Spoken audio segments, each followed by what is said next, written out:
దండాలు బాబు గారు.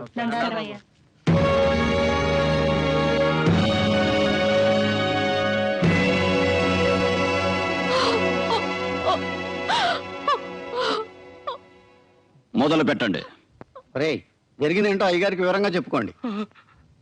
మేం జమీందారు గారి దగ్గర కూలి చేసుకునేటోళ్ళం. వాళ్ళు పోసిన గంజితో కడుపు నింపుకునేటోళ్ళం. వాళ్ళని కన్నెత్తి కూడా చూడని కులంలో పుట్టినోళ్ళం. అటువంటి కులంలో పుట్టిన నా బిడ్డని ఈ జమీందారు గారి అబ్బాయి పాడు చేశాడయ్యా. దాని జీవితం నాశనం చేసేశాడు.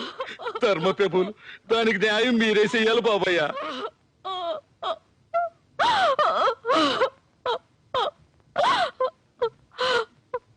నువ్వు ఆ పిల్లకి తండ్రివి, నీ మాటలెలా నమ్మడం? వేరే సాక్షులు ఎవరైనా ఉన్నారా? నేనున్నాను బాబయ్య. నువ్వు ఆ పిల్లకి ఏమవుతావు? మేనమామనండి. నీ సాక్ష్యం చెల్లదు. నేను కల్లారా చూసానయ్యా. నువ్వు ఆ పిల్లకి చుట్టానివేనా? మాది బాగా దూరపు చుట్టరికం, పిన్ని వరస. దూరమైన దగ్గరైన బంధుత్వం బంధుత్వమే. నీ సాక్ష్యం కూడా చెల్లదు. వీళ్లతో ఏ రకమైన చుట్టరికం లేని వాళ్ళు, జరిగిన అన్యాయాన్ని కళ్ళారా చూసిన వాళ్ళు ఎవరైనా ఉంటే ముందుకొచ్చి సాక్ష్యం చెప్పొచ్చు.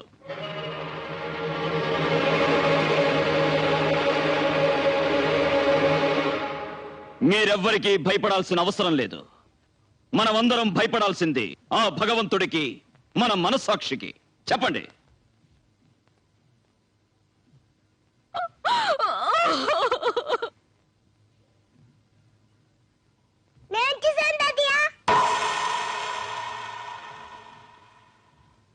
ఏం చూసావు నాన్న? ఈ మామ ఈ అక్కని భుజం పైన వేసుకొని తీసుకెళ్ళాడు. అక్కేమో నన్ను కాపాడండి కాపాడండి అని అరిచింది. నేను వాళ్ళ వెనకాల పరిగెత్తాను. గాజుల గుట్ట మీద ఉన్న పాత బంగ్లాలోకి అక్క తీసుకెళ్లి తలుపేశాడు. లోపల నుంచి అక్క ఏడుపులు కేకలు వినిపించాయి. అదే తాతయ్య నేను చూసింది. ఏరా నీతి లేని కుక్క! మన కింద పనిచేసే వాళ్ళకి తిండి బట్ట ఇచ్చి అండగా నిలబడి ఆశ్రయం ఇవ్వడం యజమానిగా మన ధర్మం. అలాంటిది నిన్నే నమ్ముకుని నీ పంచన పడున్న వాళ్ళ పడకనే పంచుకున్నావంటే మృగానికి నీకు తేడా లేదు.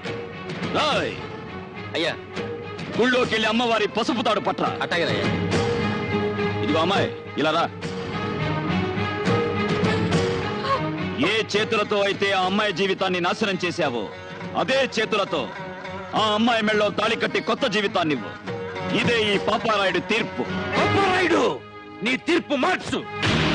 అయినా ఇలాంటి అలగాజనంతో ఆడుకోవటం మాలాంటి జమీందారులకు మామూలే. నేను నీ చెల్లెలు భర్తని. వీడు మాకు పుట్టిన బిడ్డ. కాస్త ముందు వెనక ఆలోచించి తీర్పు ఇవ్వడం నేర్చుకో. ఆపరా, ఆపరా, ఆపరా, ఆపరా, ఆపరా, ఆపరా. అంతకు మించి ఒక్క మాట ఎక్కువ మాట్లాడితే నీ నాలుక చీరేస్తాను. నా కళ్ళల్లోకి సూటిగా చూసి మాట్లాడడానికి భయపడే నువ్వు నా తీర్పుకి ఎదురు చెప్తావా? ప్రాణాలు తీస్తాను. బంధాలు బంధుత్వాలు కాదురా నాకు కావలసింది. నాకు కావలసింది నీతి, న్యాయం, ధర్మం. పుట్టిన పుట్టుక కాదురా ముఖ్యం. నాకు ముఖ్యం జరిగిన అన్యాయం, జరగాల్సిన న్యాయం. తీరా తాళి కట్టరా వెళ్ళి. పాపారాయుడు,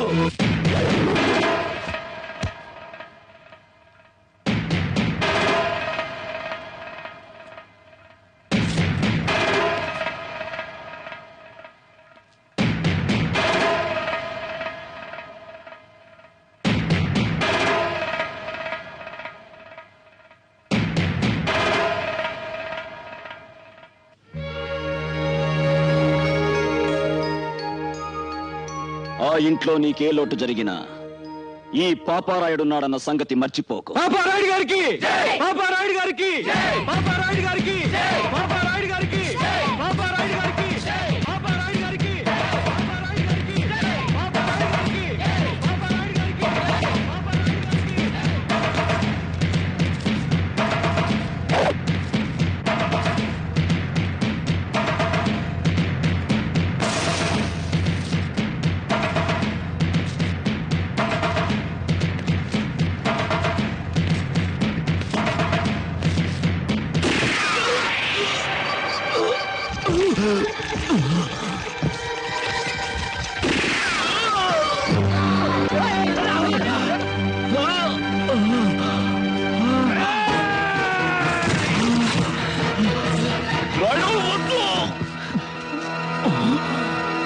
వద్దు, నా చెల్లెలి పసుపు కుంకాలు తుడిచేయద్దు.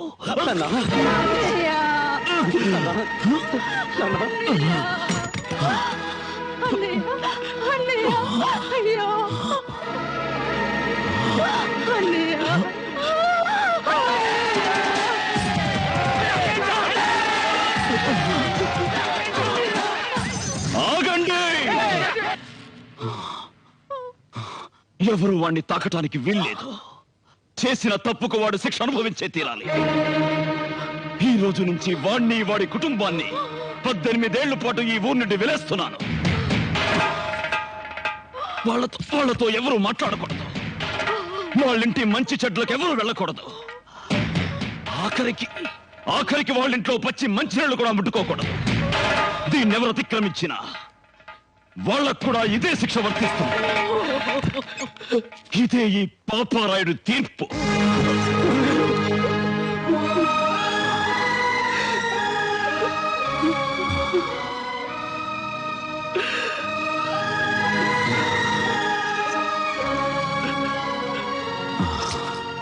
పెదరాయుడు, నా బాధ్యత నీకు అప్పగిస్తున్నాను.